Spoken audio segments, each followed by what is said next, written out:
Bam! What is up with the squad? It's your favorite on team with Uncle Tendencies in the building with political Lil. We getting ready to get into the PoliSports show, but let me say this. I gotta say this full transparency because we family. I was supposed to do a no WNBA all college talk show earlier today. Man, I'm gonna keep it a buck. I was watching the dog, and I was dog sitting. Look, y'all, the dog wasn't having it. I went to cut the live on the dog. Went to howling. I didn't know what to do. So I owe y'all I owe y'all that show, and I'm gonna make it up. I'm gonna make it up to y'all. Second thing I'm gonna say is we're gonna get into this. We're gonna get into this conversation. And if you're here to have a conversation, let's have a conversation. I don't got no leeway for no trolls today.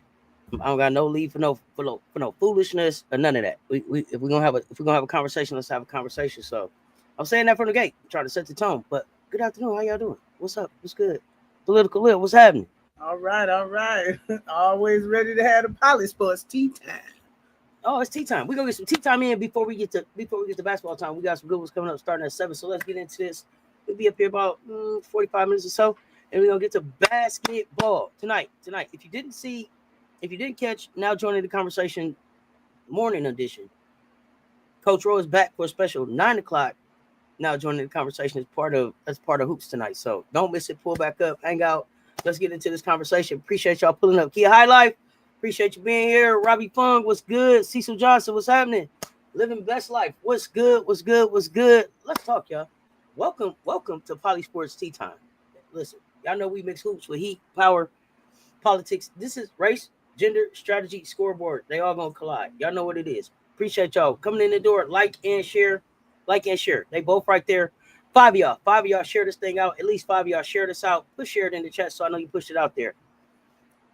Y'all know this episode, Karen Courts, bullying, whiteness, and the politics of control with the Indiana Fever. Cece's out with a groin injury now. I don't know if you heard her groin, but more to come on that. But let's crack open one of the most volatile storylines, I think, in the W. And part of why I wanted to take a break from talking about the W. The brewing issue of bullying behavior happening in Indiana, especially in Karen. I mean, Cambridge Fieldhouse. Y'all know what I'm talking about. From Caitlin Clark's antics on the court to the team's escalating physicality for no reason. I mean, it's not even basketball type physicality. It's a pattern. And what's louder than these elbows they trying to throw is the silence of the league. And y'all know we not fooled. Because it's not about hard fouls or missed calls. This is about the WNBA's calculated political rebranding, where whiteness is kind of being recentered and Clark is being positioned as untouchable, uncontested face of the league. And while that happens, black women are being gaslit, villainized, and erased often when they're clearly being targeted. And then you turn around and talk about she being targeted. I don't have time. Let's be clear. Bullying is a power tactic, and in sports, it's been weaponized to silence, to intimidate, and to reinforce a racial hierarchy that we need to push back on. When coaches run to the mic to cry about officiating but stay silent when the elbows is flying, that's not protection, that's propaganda. So y'all know who I brought in here to help us unpack this layered and loaded topic. I'm bringing in my brilliant co-host, sharpest voice in the culture world on the court, Political Lil. She got the history, the heat, and the receipts. Let's kick it off. How do we define bullying in this context, and what does it really look like when it's wrapped in whiteness? And y'all let me know what y'all think. This is an engaging conversation. Let's go. You know, when we talk about bullying in sports, especially in a league like the WNBA, it's important to understand that it's not just about isolated incidents or personal dispute. Bullying here is a systemic issue, a pattern of behavior designed to assert dominance, control, or power over others. And it's often by those who already hold institutional power. It's more than just some rough play. It's a deliberate tactic used to intimidate, silence, or marginalize players who challenge the status quo or don't fit the preferred image the league wants. And so in this context, bullying is wrapped in whiteness, and it takes on an added layer of complexity. White players, they can wield what's popularly called Karen energy, an entitled, aggressive, yet often protected behavior that's disguised as victimhood or righteousness. And when you see this playing out on the court, it's not just physicality, it's like a political weapon. And it's used to police black and brown athletes to they stay in their place emotionally and physically, while the aggressor is shielded by the system, coaches, officials, the media, and even fans who often rush in, to defend them. So bullying is really a random thing. It's part of a larger cultural, racial power play within the league. And it's about who gets to be the face of the game, who's going to get that protection, who's going to get punished for simply defending themselves. And until we call it out for what it is and examine how this whiteness operates as a shield in these dynamics, the real harm, both physically and emotionally, is going to keep happening as long as we, keep silent and kind of keep it under the radar. Okay, well, let's talk specifically about what we're seeing unfold in Indiana. We got 51 in the chat. Y'all run them likes up, hit the like and the share. They both right there. Because Indiana is not about basketball. This is about behavior and what we're calling Karen behavior. Before anybody clutch their pearls, okay, for real. Before y'all get to clutching y'all pearls, let's define it. Entitlement disguised as innocence, control masked as concern, and aggression framed as victimhood. And it ain't just no meme. It's a pattern. And in sports, especially in the WNBA, that energy becomes a political tool, especially when it's paired with power, hype, and institutional protection. And that's what we're talking about today. Caitlin Clark's style of play and the media machine around her start to mirror that mode, where it's the I'm the victim narrative after she initiates contact, or the strategic silence where her teammates become her enforcers. It's a playbook. We've seen this thing play out before. What's going on, Ms. D? The key difference, I think, though, Lil, is that she's backed by a rebranding strategy that frames her as both a savior and a target. So the reality is she's often the one being protected while others are being punished for reacting to her presence. And the people paying the price are the black and brown players that are expected to absorb the disrespect and silence. So to show sportsmanship, I mean, they being antagonized. How the hell am I supposed to keep showing sportsmanship and I'm being antagonized? Lil? Like, I got two cheeks. If I turn them once a piece, what's next? Come on now. Y'all talk to me. It's weird seeing black men support the racist agenda in the WNBA against black women. Yeah. Oh yeah, we get into that too. But not only the psychological toll, but it demands emotional labor on top of everything they got to do just to survive and the double standard. So to be composed under the scrutiny, patient under pressure, gracious in the face of microaggressions, disguised as a competitive spirit. It's not accidental, it's political. The weaponization of whiteness, especially white femininity in this league where most of the players are black and brown. That's why the Karen archetype matters here. It's not just annoying, it's dangerous. It's dangerous because when white women in power perform victimhood, the system rushes to defend them. What happened? Ooh, back up. What happened? Who did it? Tape off the scene. Don't let nobody out. All that happened. It's smoke in the city. Even when they the ones throwing the elbows. Come on now. It go back to Emmett Till. We've been seeing this play out. As soon as I cry victim, here y'all come running. And whoever you decide to make the problem, that's gonna be the problem, and they're gonna pay the price, and you're gonna punish them. The young woman could play the game. So Larry Bird and the Boston Celtics were Karens in the NBA. No, Larry Bird wasn't a Karen. Larry Bird was totally the opposite. And August Max, before you come in here, check the content. Larry Bird wasn't a Karen at all. Larry Bird was one that went to the mic and said, "Hey, we ain't doing that. I got a championship to win. I don't know what happened. None of that don't matter." He understood. He didn't allow himself to be weaponized. That's the point. Mm-hmm. You stopped it. I told you I got time since March the 1st. I'm on demon time over here. If you come with a real conversation, you didn't hear us say shit about Larry Bird or the Boston Celtics. There was no reason for you to even bring that up. What we talking about is Indiana. And if you've been here in the conversation, then you know that we done already talked about the Larry Bird and the Magic Johnson phenomenon and all of that stuff several times on this channel. Check the room, read the room, know where you at. Gen X didn't play this race crap. It's being taught back artificially. See, this is what I'm saying. And thank you, because another thing that we said on this channel is that we're allowing them to weaponize black versus white and racism to get the black and the white dollar, Because at the end of the day, this shit is about green. And if you push back on all of those narratives and make them take the race out of it, then where are we at? Just at basketball, where we should be. So miss me with the bullshit. We having a real conversation over here. We're not here for the trolls and the dumb shit. But Lil, how does Caitlin Clark's behavior and the way it's framed fit into the deeper pattern of caring politics in public spaces? Actually, it's textbook. Caitlin's ability to dish out intensity while being framed as a victim, it reflects how caring politics work.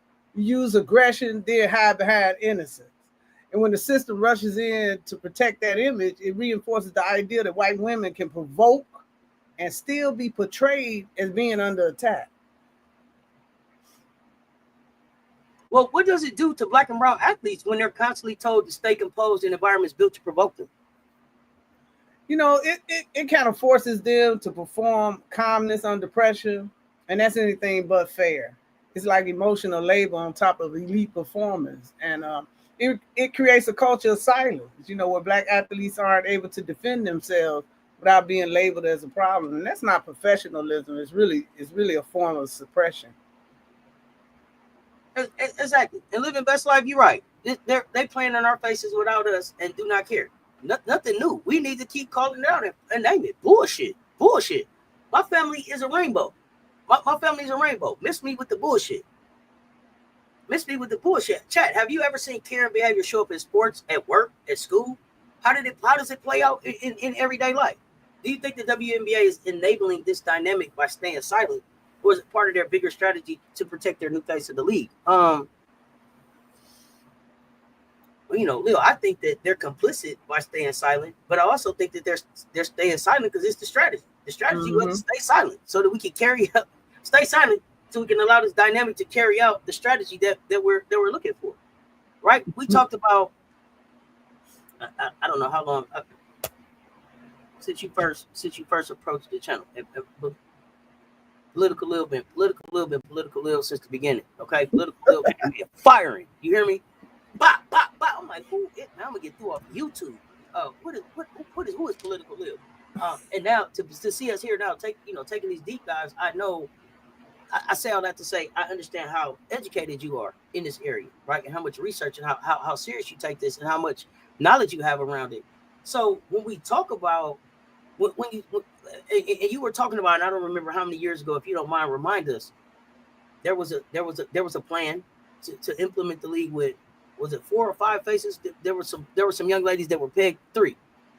Please remind us what year that was and who those ladies were, because they didn't just decide this month this is what they're gonna be doing. This is what they're gonna be doing. It was 2019 at the under 19 FIBA games. Haley Van Lith, Caitlin Clark, and Paige Beckers was selected to push marketing forward. You remember Don Staley made a comment that the league was being purposely held back, women's basketball being purposely held back. And so this was, probably some 5-year plan they formulated, in order to seek investments and attempt to rebrand. That's what I think it was. And so Paige came right into college basketball as the darling, of course, until she got hurt. Haley Van Lith, was being pushed at one time when she had got to the Final Four. And then, of course, we had Caitlin Clark, and then they thanking God every day for Angel Reese coming in and lighting that match, to kind of get them where they are today. And see, her coming into the league, now they have to switch a tactic to erasure. It's so many black women in the league with so many accomplishments, they have to try to erase their importance in order to move her, who, caught the lightning in the bottle, if you will, kind of move her forward. So that's generally the plan I believe they were attempting to execute. I mean, we see it play out all the time. But let's get it. Okay, kid. Let's get into the league's role in all of this, as you say that, Lou, because the silence from the WNBA is definite and strategic. And goes back, this is 2025. So this has been the plan since 2019, potentially. Since 2019. This they've been planning to roll this thing out. Hunt in the chat, run the likes up for us. When players from the Indiana Fever push the line, whether it's elbows, shoves, unnecessary contact, it's brushed off as competitive. We see it time and time again. But let another player, black or brown especially, react or return energy, and it's a sportsmanship issue. Oh, look at her. Look at that, angry. Don't know that, unsportsmanlike. That's not just a double standard. That's a power structure being reinforced in real time. And there's no formal accountability, no investigations, not even a statement acknowledging the escalating physicality in Indiana. And I understand people gonna say, "Hey, it's been some escalating physicality all over the league." Yes, physicality is up in the WNBA, but in Indiana, it's up in a different kind of intentional tone. Intentional tone, more of an intentional tone than we just hoop it. And I say that I take that directly back to the game against Connecticut, where we saw players go unchecked for physicality. That why are you being physical over here? The ball it's not coming over there at all. So meanwhile, we watched other players get fined, ejected, dragged into the media for less. Angel Reese, Kennedy Carter, Asia Wilson, shit, even Marina Mabry. You know, right? They speak up. Their concerns are friend to jealousy, bitterness. That's not oversight. It's optics control. I'm from Indiana. Cooper Flag will not get the same treatment. Active in basketball for over 60 years. She can play. Who said she couldn't play? And why are you talking about Cooper Flag? August Max, read the room and be a part of this conversation, or go where they're talking about Cooper Flag and what you're talking about. We don't need it over here. We don't need it over here. You didn't address anything that I just said to you. So we ain't talking about none of what you're talking about. But let's talk Brandon. The league has gone all in on Caitlin Clark as the marketable, relatable white savior who's reviving the game. They're investing in her success, and part of that investment is protecting her image at all costs. Even when that means ignoring behavior from her and her teammates that spark penalties, if the jersey that would spark penalties though, if the jersey was different. What's up, spoiled brat? And don't get it twisted. The media plays their part too, y'all. They run with the victim narratives, highlighting how Clark is targeted while brushing off legitimate complaints from other players. This is image management wrapped in systemic bias, and it tells the rest of the league exactly where they stand. So, Lil, what is the message that the WNBA send when it punishes some players harshly but stays silent when it's the chosen ones crossing the line? It's simple. It says the rules aren't for everyone. It's just for those that being looked out for. And see, that kind of silence speaks volume. They tell black players that excellence alone won't earn them grace, but whiteness can. And even if the league plays favorite, it stops being about fairness and starts being about control. So is this the kind of protection about? Is it more about business? Is it about race? Both? And what's the long-term risk of this kind of favoritism?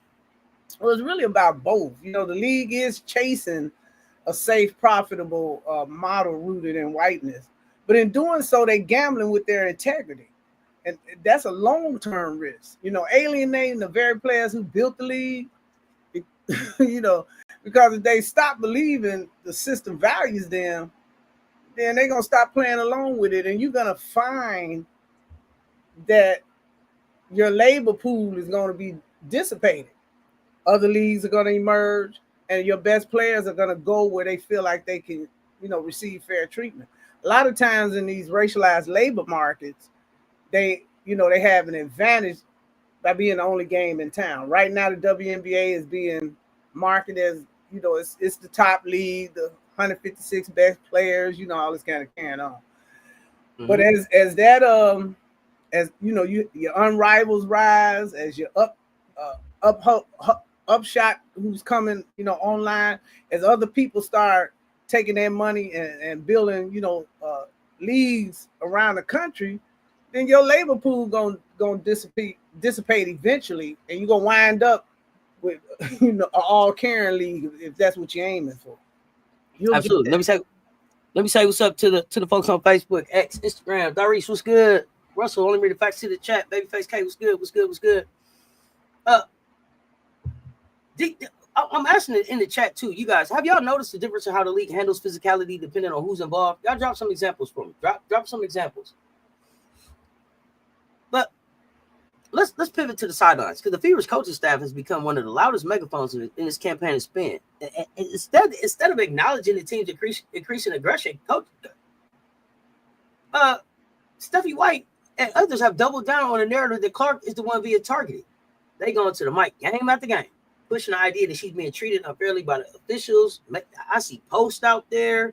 They're trying to highlight stuff when they don't go to the clips where Cece's doing stuff. I seen it's a clip of Cece, and I'll make sure that I share it. She's running this way. I believe JC's coming behind her, and then she makes sure that she backs into JC for no reason and do all this flopping stuff. Amazing the stuff that she gets away with. That we've seen it time and time again since college. There's a video out there on YouTube where they got clips from her back in her Iowa days, pushing people into the benches, flopping on people, no calls, to the point where, like, listen, here's the thing, and this is, hear me out, people, hear me out, because I know there's a lot of fans out there, but she flopped to the point where her daddy be like, stop it, remember? When he was like, just stop it, just cut it out. Like, it get on his nerves. Do you understand what I'm saying? This is a real thing. But okay. But let's be real. It's not just post-game frustration. It's a strategic narrative meant to shield her while deflecting from her role in the on-court tension, I guess. And it's classic victimization as a PR move. But constantly framing Clark as the victim, the Fever gets this kind of sidestep accountability for the very real bullying that's unfolding on their roster. Instead of addressing the body checks and the elbows, they shift the focus to fouls not being called for her. It's a political play, but if you control the narrative, you can control the whistle. And let's talk about the fan base reaction, because that helps the strategy, because the strategy is working. It shows. Clark supporters, they mobilized with ferocity online, in arenas, convinced she's being attacked, jealousy targeted by veterans and peers alike. Like the Karen, they turn the Karen figure into a martyr, not only reinforcing her protection, but villainizing anybody who challenges her or don't get small in her presence, shrink in her presence. And nobody who got time to be at work doing that. What other work environment would that be acceptable? None. No. Which one of y'all in the chat would even stand for that at work? Every time you on your way to the coffee machine, somebody bumping you with the elbow. Ain't nobody gonna say nothing. Just letting the little stuff slide. Microaggressions. Who gonna stand for that? Mm-hmm. Nobody. So while black players get labeled as aggressors for a certain boundaries, Clark is basically being positioned as the wounded hero of the league. Like, oh man, the way she keep toughing it out for us, Lil. Woo, taking one for the team. Miss me with that. Because this ain't about basketball. It's about the control, perception, and the coded racial and gender politics that shape the way we interpret behavior. But, Lil, how does the Fever coaching staff narrative of Caitlin Clark as a victim work to deflect from the real issue, bullying on the court? Well, the simple answer is it flips the script. By positioning Clark as one who needs protection, the staff erases the aggressive behavior happening on their own team. And it's a classic misdirection. Draw attention to the officiating bias so no one asks why your players keep ending up at the center of the conflict. And it protects the brand without, while ignoring the harm that it's doing. Exactly. Let me check some of these. The rules are for thee, not for me. Yeah. Cece was very aggressive with Angel. She tried to hurt her. You talking about in the extra body check. And they both, and they handled it like, yo, it was a hard foul. It was a hard foul. But what I heard in it was, I see you again. I see you again. They said it was a hard foul. The refs got it right. It was a hard foul. And it just went away just like that. Mm-hmm. Meanwhile, she got a growing pull now because of Mabry 6 weeks ago. I ain't got time. Video of CC pushing the player down before the whistle was blown. That one is out there. The reorganization of teams, coaches, etc. seems more like Fever's team and CC being protected at all costs. At all, case was a test case and message to players already being silenced. Why? Erasure of success. Oh, yeah, let's talk about it. Fever fans applauding Cunningham throwing down JC Sheldon, yet crying about physicality of the league. I mean, they was, yeah. Yeah, I thought they was at the fights. Little the way they were cheering in the crowd when that girl got threw down by her neck. And then when the Kennedy incident happened, and they talked all about Angel, talking about she was cheering it, cheering that hip check. He cheered. Stop. Yeah, pull up Caitlin Clark foul on Jordan Canada, where she viciously and flagrantly fouls Jordan Canada. Wasn't called for a flag foul. That's the above the neck hit, right? Mm-hmm. That's last year. Yeah, that's last year. I remember that one. And the league never even checked it. Never. It's difficult to really pinpoint clear aggressions because I don't see anything as aggressive as what Cunningham and CC do to others. What do you see as the difference, White Wolf? If you don't mind sharing a little bit on that. Hold on. Let me DJ B-side. We appreciate the support. Gotta shake the shoulders one time for that.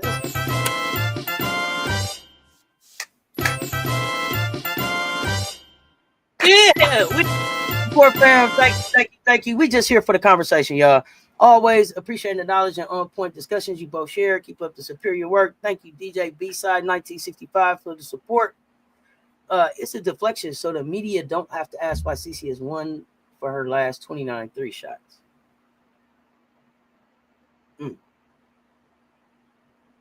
Living best life. Don't worry about the typos. I'd be up here. It say all kind of stuff. Don't worry about the typos. I worked on. And if I can't figure it out, I'll ask you. But let's talk about that for a minute. The deflection.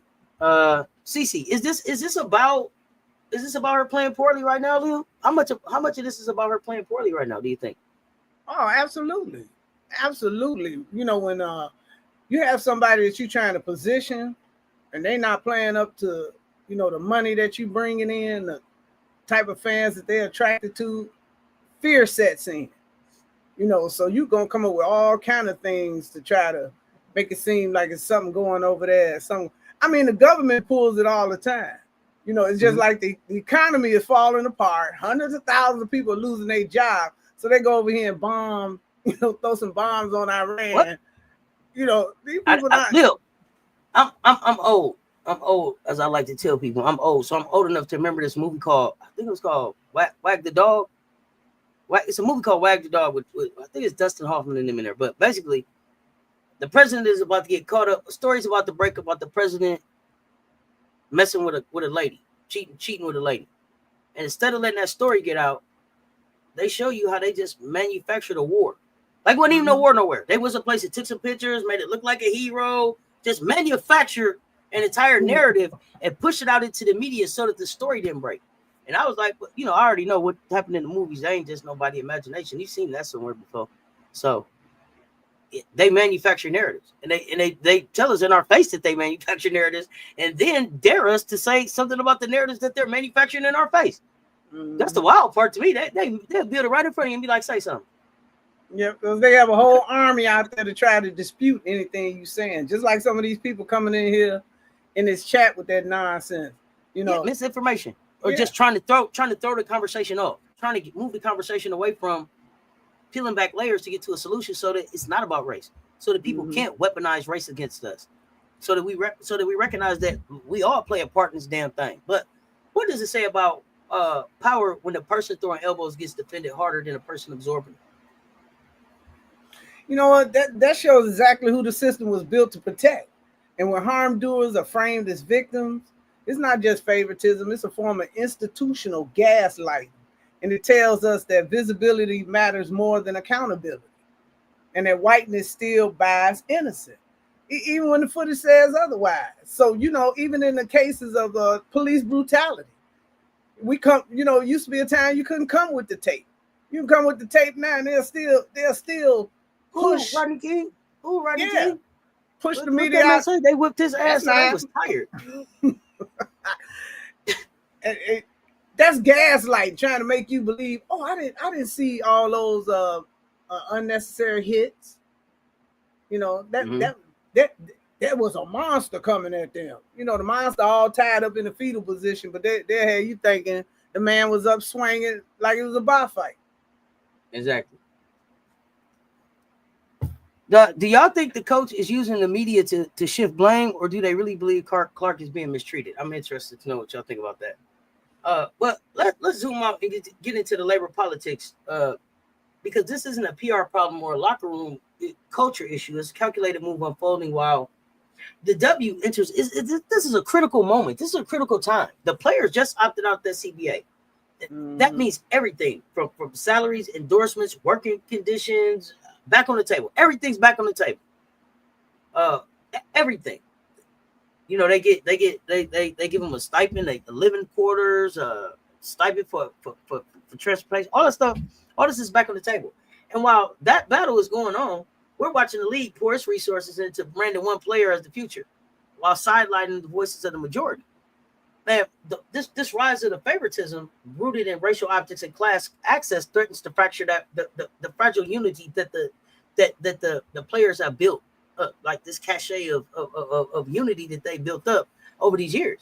And when you elevate one white middle class star as the league's savior while dismissing and punishing black and brown players for calling out double standards, you're not just branding, they're building that wedge. So it's going to be harder to get everybody voices all collective at the table when it's time to be collective to vote and stand together. Because black, white, brown, green, purple, we are the only 156 that are in this thing. And so we need to be standing together to make sure we get what we want out the CPA. But in the meantime, they got us pointing fingers and I'm mad at you. And we ain't gonna be able to get to. We're gonna have to go through a whole bunch of bullshit before we can even get to putting our demands down. You build wedges so that you can have people being like, "Well, I'm not gonna support her. I ain't supporting that shit. She get on my nerves. She had filed me over there. Come on, with that bullshit. Gotta see past that." So, and in the labor struggle, the division is the tool of control. So the narrative around Caitlyn, the victim, the savior, the ratings booster, undercuts the broader fight for equity. The players' movement is right now, they focus need to be on better pay, respect, safety. Is suddenly overshadowed by this one storyline, Caitlyn Clark at all costs. And that sends a message: equity is not universal, it's conditional. And so I feel like what we're witnessing is labor control disguised as cultural rebranding. And it ain't. It's labor control. The WNBA is re-engineering its image while quietly kind of tightening its grip on who gets protected, who gets hurt, and who gets paid. And if the players don't stay united, if they don't lock in and stay united, that control won't just shape the next CBA, it's going to shape the soul of the league. So, Lil, how do you see this current dynamic, bullying, branding, and silence impacting player solidarity in the middle of a major labor fight? What's up, you really have said it all. It's divide and conquer. That's an old strategy from way back on the plantation, you know, and this is what they're doing here. You know, she's her collective allies going to run over there, and you know, then you got the other players on the other side. Everybody, you know, pissed off and can't have a come to Jesus moment. I mean, they do that. If you look at the history of labor relations in this country, this is something that's commonly done. It's just like when labor goes on strike and you had these people, you know, these replacements come in. And they used to even do that back in the day with, you know, they would have a all-white company go on strike trying to get, you know, a better deal. And they would hire blacks. And then it'd be a big fight going on. You know, sometimes they would hire security and they come in like an army, beating up the labor and stuff like that. This is just a common thing going on. We're just seeing it play out on a basketball court, you know, as opposed to a factory or, you know, a corporation. But it's the same concept. Absolutely. And Millie, you bring up a good point. White is definitely using the media. She had a totally different tone about it when she was the coach, right, at Connecticut and playing against people. She ain't so fun when the rapper got the gun. Now you the one with the gun. Now you the one over here where they protect you over here on their side now. So they so bad. Look, they ain't so bad over here. Cause she over here now. But when you was on the other side of it, it was a problem. Hell yeah, the coach and the media are shifting blame for poor performance and lack of improvement in our game. Divide and conquer concept, absolutely. I don't get why the same people that are hating the NBA for lack of physicality are crying about Caitlyn. I don't know. I don't follow you right there. Miracle Rider was good. There even been, I don't know how many white players in the league since it started. I never seen this kind of play. It was way better before she joined. Aha. And the divide and conquer is big to divide players during upcoming CBA dispute. You better believe it. These players won't feel united. Hell no. B. Jordan, morning. What's happening? No, they won't feel divided. They're going to be thinking about all of the bullshit that went on this season. The stuff that be having you tired of watching anyway. But let's stop dancing around and call this thing by its name. Sports apartheid. That's when access to opportunity, visibility, protection, and profit are distributed not by talent, but by race, class, and politics. In the WNBA right now, we are watching a system that elevates one image of femininity while suppressing the rest. That ain't equity. That's engineered exclusion, y'all. Engineered exclusion. The W has been targeting white suburbia for at least 15 years. They finally got the demographic they have been targeting. They think that is where the money is at. But it's a risk in alienating your fan base, because you got to think about something. What's gonna happen when they get tired, or they decide, oh, I'm gonna go back to the men's game, or this, that, and the other? Then you'll piss everybody else off. There was originally. Do they even like women's basketball? No, I don't think the majority of those people who like women's basketball are not missing women's basketball right now. You ain't got to go out and find them. People that like women's basketball is up in arms arguing about all of the streaming services they got to pay for and why all the games is on at the same damn time. I'm so tired of people trying to be places that they not want it. You trying to, if they wanted you over there in white suburbia in that spending dollar market, they would be seeking you out. So you're willing to dumb down and tear down something that you got this lightning in a bottle right now to be able to get some money from some people that you don't even know if they like you. Man, if you don't take your silly ass on, for what? For what? Keep building where you at. That's okay. Microwave type stuff. Yeah, Cooper Flag is an NBA CC. I was the president of a union for 15 years before going overseas, and that is one-on-one management playbook. Okay, hell yeah. Speak on the Cess. I'm tired. I have to pull it up, but not it's not to find them damn games. Right. But you all the way over here trying to get them to come watch a game that I'm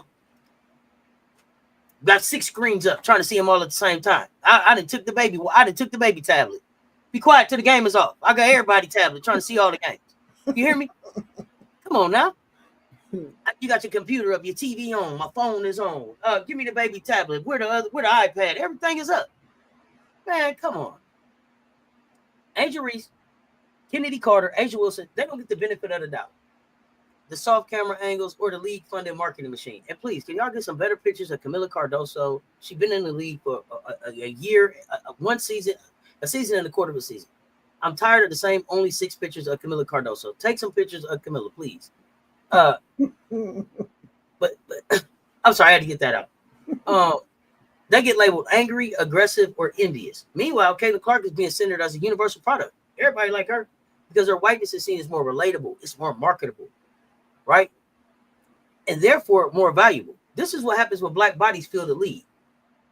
But whiteness still controls the spotlight. It's not integration, it's segregation by spotlight. That's sports apartheid. And if we don't call it what it is keep hiding behind this highlight reel. Before we get ready to close this out, let's get one thing straight. Bullying on the court isn't just physical, it's political. You can argue with me in the chat if you want to. Same with the pictures of AB. Please, goodness gracious, she ain't even wearing the colored braids no more. Catch up with her hairstyle, Mustard. You know what I'm saying? You notice that too, spoiled brat? Goodness gracious. Yeah, the baby crying. Yeah, FM, quiet. You got to cut the Wi-Fi off. Tell him, shh, give him some candy. Promise him some ice cream tomorrow so you can watch all the games at 7 o'clock. Yeah, it is. It's stressful. It's hard out here. I ain't I got split screens. Don't on Sunday. Don't talk to me now. I need everybody devices on Sunday. Go outside and play. It's summertime. You hear me? That's how it hits in these houses. But listen, before we close this out, let's get y'all. Let's get one thing straight. Bullying is a political issue on the court. What we're seeing with the Indiana Fever and Caitlin Clark is not just competitiveness. Do I think Juju will be pushed as much? Oh, shit. Push Juju one time and see if Juju don't push you back. Juju ain't Caitlin. Yep. Juju going to show y'all who she is. Don't worry. No. Do I think Juju's going to be pushed as much as a brand?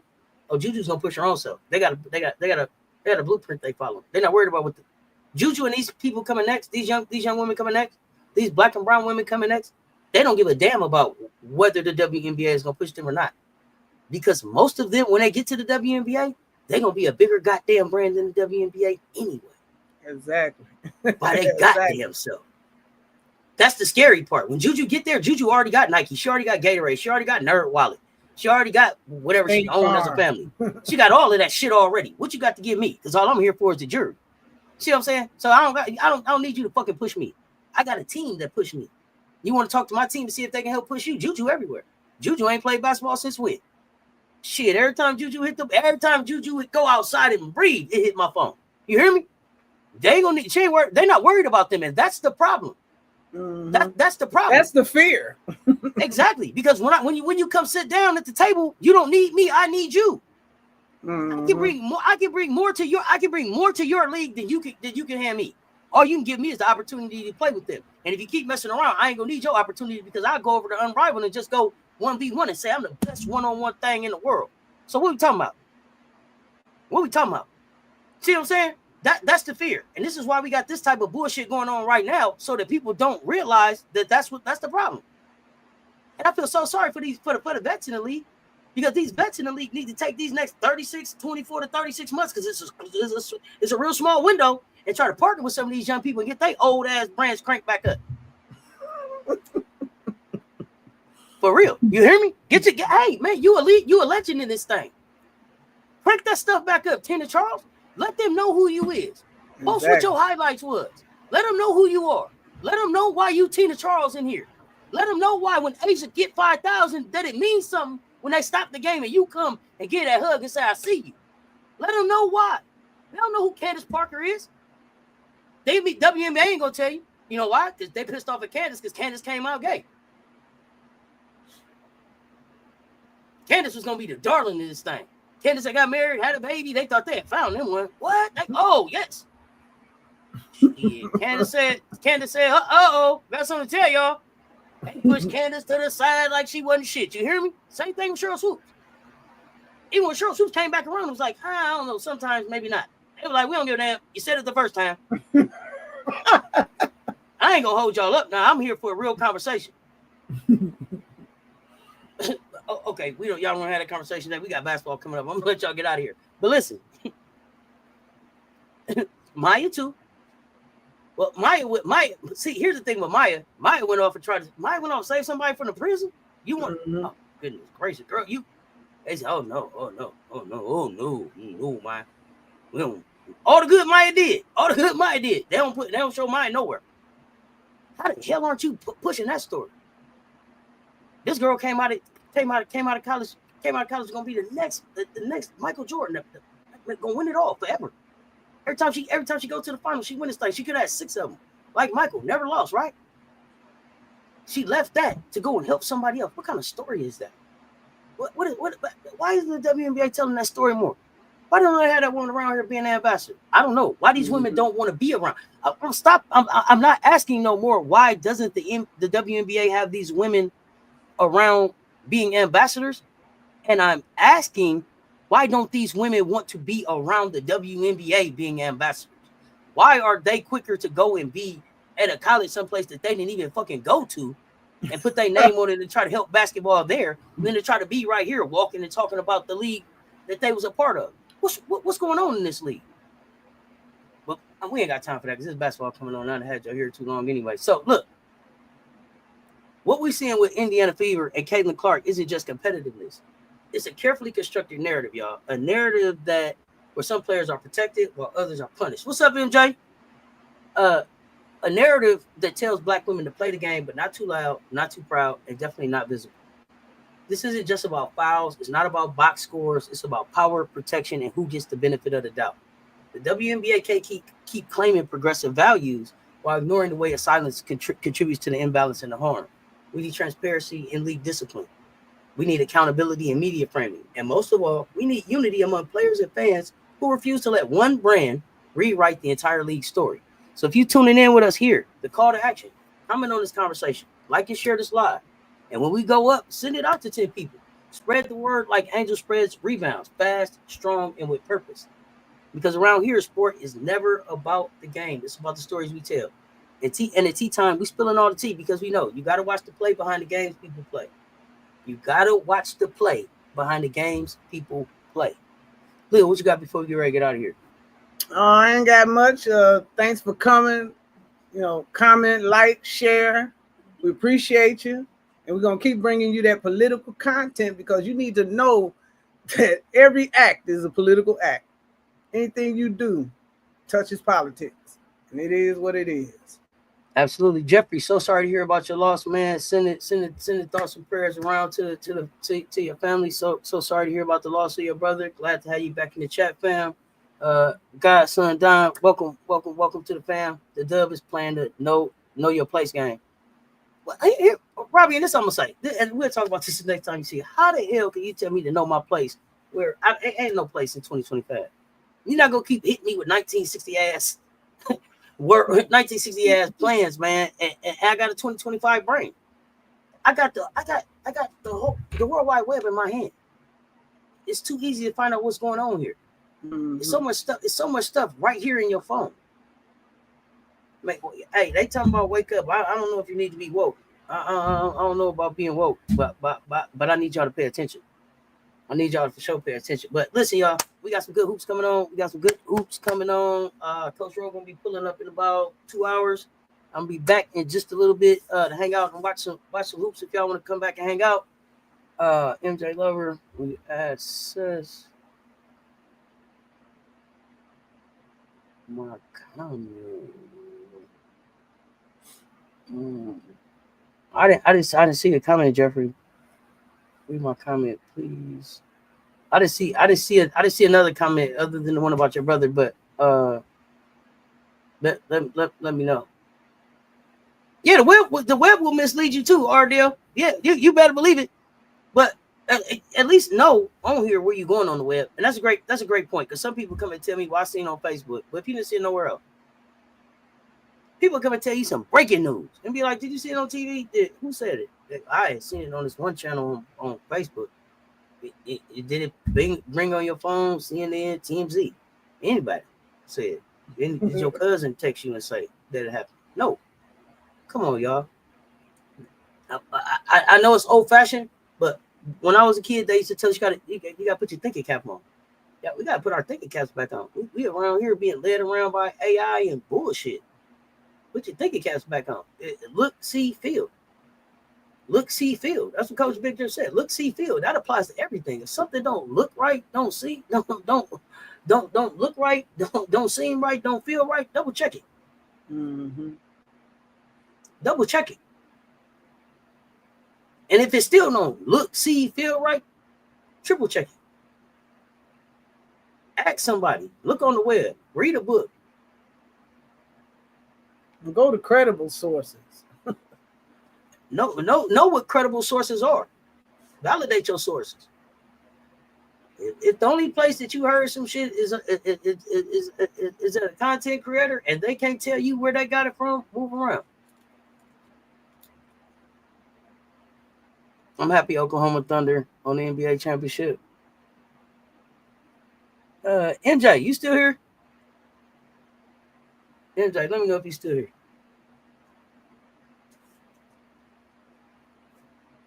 Let me know if you are still here.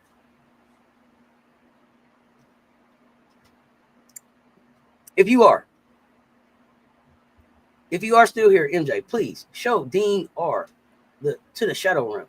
Not ever back. We ain't even talking politics over here. And you can miss us with that disrespectful ass shit you talking about. We talking about hoop over here.